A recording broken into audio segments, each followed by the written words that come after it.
swear to you, every time that a podcaster asks me about growing their podcast, the questions cannot fly out of their mouth fast enough. Should I be running ads, Courtney? What about podcast SEO? What about guesting? Why does this episode have more downloads than that episode? I mean, I just don't get it. What else can I be doing to grow my show? And yes, strategy matters. If you listen to this show for any length of time, you know that it does. But what most podcasters don't realize is that what works for one show isn't going to work for another show. And that finding the right strategy for your show isn't going to be something that happens in isolation. And that is exactly why I invited longtime podcaster and founder of the New England Podcasters Group, Ande, Lyons, to join me for this episode and unpack the hidden dangers of podcasting alone and to show you why getting in the room with other serious podcasters might actually be the piece that you're missing.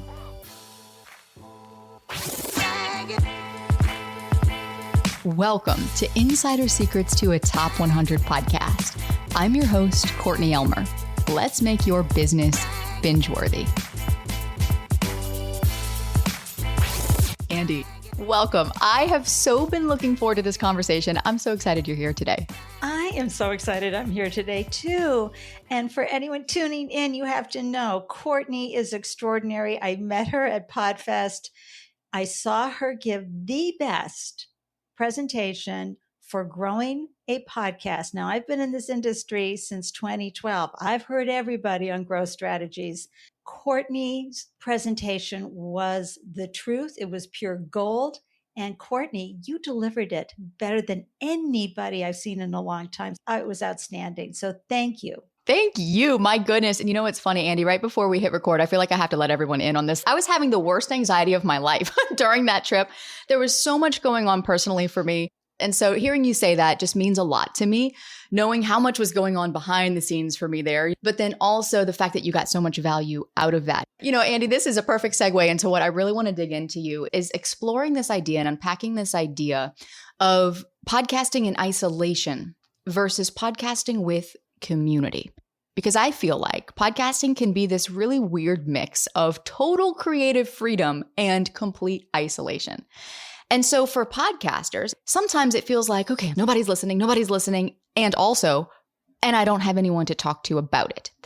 So I'm curious, prior to the podcasting community that you have built now, what were some of the signs that you noticed that, working alone was holding you back and that made you first and foremost realize, hey, maybe I need community. Maybe I need other people to plug into. When I started off my podcasting journey, you had to build community outside of what you were talking about. And I think that can be one of the hardest things, especially today, after we've all been, quote, trained to produce from our home office, work from our home office. There's a level of isolation that the minute you get out and start talking to your audience in person, that's where you get your brand ambassadors. That's where you get your loyal fans. That's where you get the folks who are going to share your content because they love you. They trust you. They've heard you speak. They've seen you at a networking event. And of course, that's going to take a few times, right, Courtney? They're going to have to hear you a few times. But there's that one thing that happens when you get to meet people in person. Again, I've been at this for almost 13 years. I've done so many videos, so many audiograms, so many of those touch points that are very important to have for people to check you out and go, oh, she's consistent. I like what she's saying, what she's delivering. But wow, when you get to look someone in the eyes and they get to look at you and maybe there's a hug in real life moment, a handshake and a hug, that's where the connection happens. And that's where community happens because we're all on this human journey. And we're all being confronted by different things. And this is what I love about podcasters. Everyone's addressing something on their podcast that's important to someone else. And I always refer to Seth Godin's quote, my favorite. Sure, it's been done before, but not by you and not for us. And so it's important to certainly be consistent, put out that great content, but it's also really important to get out to where our people are. And that takes me to podcast movement. Last August, there was a gentleman who spoke not about doing anything online. And he talked about how to reach people using other community platforms, meaning advertising in a newsletter or showing up and giving a presentation at that community's gathering and using that way to grow and promote your podcast. And so I was sitting there thinking, I'd love to start a community, but I was a little afraid of doing that myself in the podcasting world. I think most of us have that fear. What if you hold a party and no one shows up, right? But you just have to trust that there might be someone out there wanting to connect. Sure enough, people showed up and they were driving, to Massachusetts, where the event is held every second Saturday of the month. But they were driving from Vermont. I mean, that's almost a 2-hour drive, and Connecticut, 2.5 hour, Maine, New Hampshire, Rhode Island. They were coming every month. And why? Because they needed community. They needed the people in the room to have those side conversations that you can only have when you're in person. You're not going to have those side conversations on a Zoom call or a video chat. And much to my delight, they kept returning. And I proved my value proposition, which is that folks wanted this and they were willing to drive to it.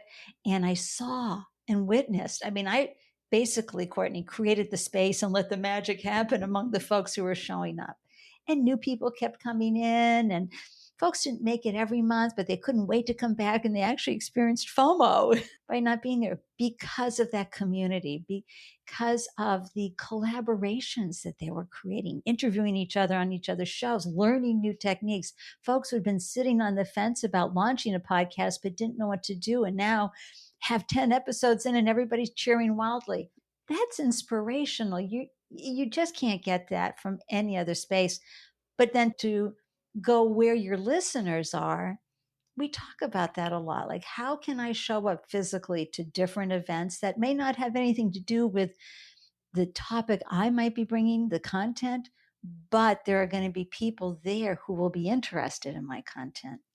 I'm curious, on the flip side of that, what's the cost, would you say, of staying isolated as a podcaster? What would you say to the host who's maybe sitting there right now going, I'm fine without community. That takes a lot of work to plug into. I'm an introvert. What would you say to someone who might be in that seat right now? Yeah, you don't know what you don't know. So when you're sitting there in isolation, and this happens to a lot of founders, isolation is really a form of fear. It really is. And as hard as it may be to get out there and see listeners and maybe not get great feedback from listeners, there's always that risk, always that risk. You do build up the tenacity and the muscles and the experience so that what you might have been afraid of while you were building in isolation, you find, oh, not so bad. And in a podcasters group, what people find is, oh my gosh, my family and friends are like, yeah, that's nice you have a podcast. Mm-hmm. But you get with other podcasters like, what? You just did 10 episodes? Oh my gosh, that's amazing. And you got that many downloads? Wow. So the downside of being in isolation is you can get so caught up in shame and blame. I'm not doing enough. I only have this many downloads. I'm a loser. Why bother? When you get with other podcasters, you see they're up against the same stuff.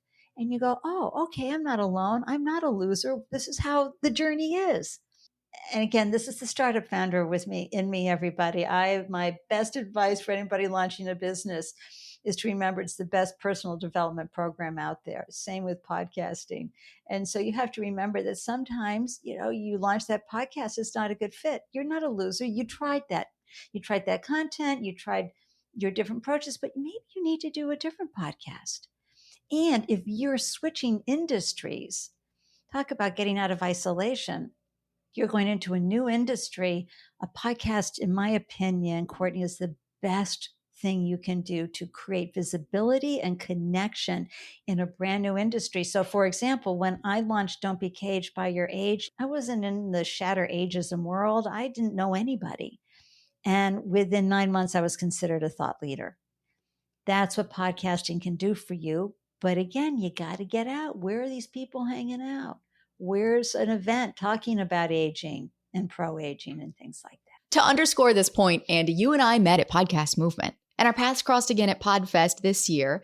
Just to underscore that true power of connection. We wouldn't be having this conversation had we not met at those events and both put ourselves out there in maybe ways that felt uncomfortable. And it doesn't always have to be the big events. It can be small things too. It reminds me of something Brene Brown says, and I'm going to paraphrase here, but she says, it would be inhuman to not care what other people think. Oh my gosh. but it's also a choice to run your life by what other people think. Right.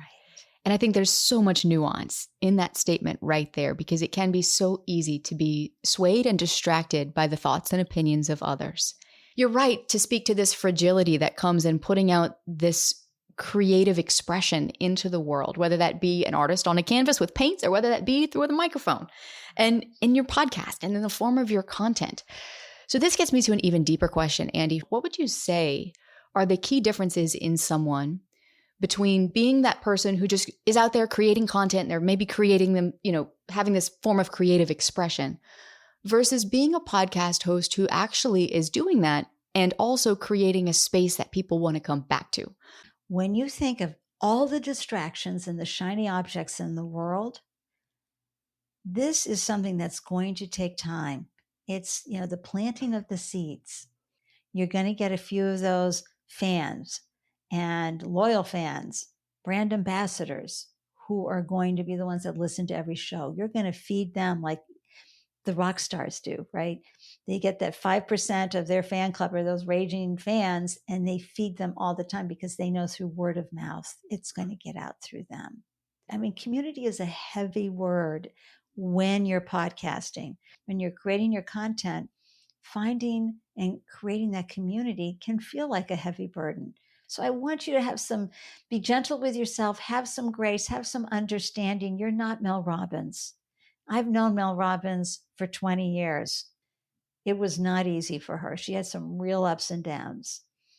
But we're not all going to be a Mel Robbins. So we have to also, as we build our connections, to remember that it's those people who want to hear it said by us in our unique way. And it doesn't have to be wow and overproduced and edutaining. It can be just meaningful conversations. It can be 10-minute conversations with folks who might want to learn more about mental health or whatever it is that you're talking about with your business. It's your way of just adding one more thing to find folks who want to work with you. There's a couple things you said there that I really want to highlight, because the way that you talk about approaching your podcast removes the pressure that it's going to be this long game. And when you accept that, then you can have fun with it. And I think so many of us put this pressure on ourselves for the thing we're creating to perform. And you said something that I think this is the song and dance and mantra that you need to march to walking away from this episode is, I did it because I like blank. Period. And it's so easy to get away from that because we do get caught up in the wanting the thing we're creating to perform. But just like my business coach reminded me literally the last week, she said, Courtney, do you think that, she talked about my favorite artist, music artist. She's like, do you think that he creates music because he needed it to make money? Like, probably no. He probably started out in a bedroom with a beat pad, like because he liked it and it was fun. And yes, it snowballed into something greater, much like what you were just saying about Mel Robbins, but that it didn't come overnight, number one. Number two, it didn't come without the ups and the downs. And number three, it didn't come because that was the intention initially. Like, I'm going to set out to create music that, performs or generates revenue or fill in the blank. But I did it because I like XYZ. I think that's a huge distinction right there. So for someone listening who feels like, well, I don't know any other podcasters, I wouldn't even know where to begin, what's maybe one really tiny step they could take walking away from this episode to start building those relationships? Please take this into your heart and soul. As we used to say in the 80s, suit up and show up. The magic happens when you show up in person in a way that can never happen online. So get on Meetup, get on Eventbrite, find something that you're passionate about that people are gathering for. Meetup is terrific for that. And it can be about jigsaw puzzles, it can be arranging flowers, it can be gaming, right? Get with some gamers if that's your thing. Go and meet with them in person and just get your feet wet. I know for a lot of people, it's really hard walking into that room alone, but just remember there is a new connection, someone interesting who's going to think you are the bee's knees. Okay. So if you can make it about them and not what they're doing, but how they're being in the world, what makes your heart light up? What's fascinating you lately about whatever you're working on or passionate about in life? Go to the human interest side of topics. Maybe they've got some really cool body ink, right? You can ask them and go, oh, tell me your ink story. The challenge of isolation is you never get to talk out loud about what you're trying to solve. You've got problems that you want to solve, with growth, whatever. When you are in connection with someone and you're able to talk it out, the answer bubbles up. This is why we have coaches. The cats, the plants, they're not going to do it for you. You have to be able to say, this is what's not working. This is where I'm struggling. And I promise you, you are going to find the answer because it just comes out. That's the beauty of conversation and connection. You are on a human journey. You are worthwhile and worthy of all the good things, no matter what. All right. It's not from the money or your ability to entertain or all of these things. You are worthy because you decide you're worthy. And your podcast, your voice, who you are is a gift to the world. Please do not hesitate to bring it to the world. Dig deep. The world needs you. And you know for a fact that you touch one person's life, that ripple effect is generational. 100%. Ande, thank you for being here today. Thank you for having me, Courtney. And if you're listening to this and you're like, holy cow, yes, I do feel so alone in this podcasting journey. I mean, I literally sit behind a microphone. I talk in the four walls of my office. I look at my analytics and I'm like, nobody's even listening to this. Maybe I should just quit. Then I'm here to remind you that you do not have to figure it all out by yourself. Nor should you. In fact, figuring it out by yourself, or at least trying to, is the thing that's holding you back right now. Because when you're podcasting in isolation, everything is going to feel harder. You're going to overthink your content. You're going to question your numbers. You're going to start wondering, maybe I should just give this up. In fact, I will never forget the time that someone reached out to me in the DMs on Instagram, and she was like, Courtney, you are literally my last lifeline. I'm about to give up on my podcast. She said, I don't want to give up on my podcast. I love podcasting. She said, but this is going absolutely nowhere. I value my time. I need to be seeing an ROI from this. Can we talk? And in the next episode, you're going to hear exactly what happened in that conversation. And you're going to hear what happened with the key decision that she made for her podcast that completely changed the trajectory of her show for the better. So if you're someone who has ever wondered, is this thing even working? Is this ever going to work? Then stick around because we're going to break down how to tell if your podcast is actually working, even if the downloads don't say so yet. That is all coming up next to help you make your business binge-worthy.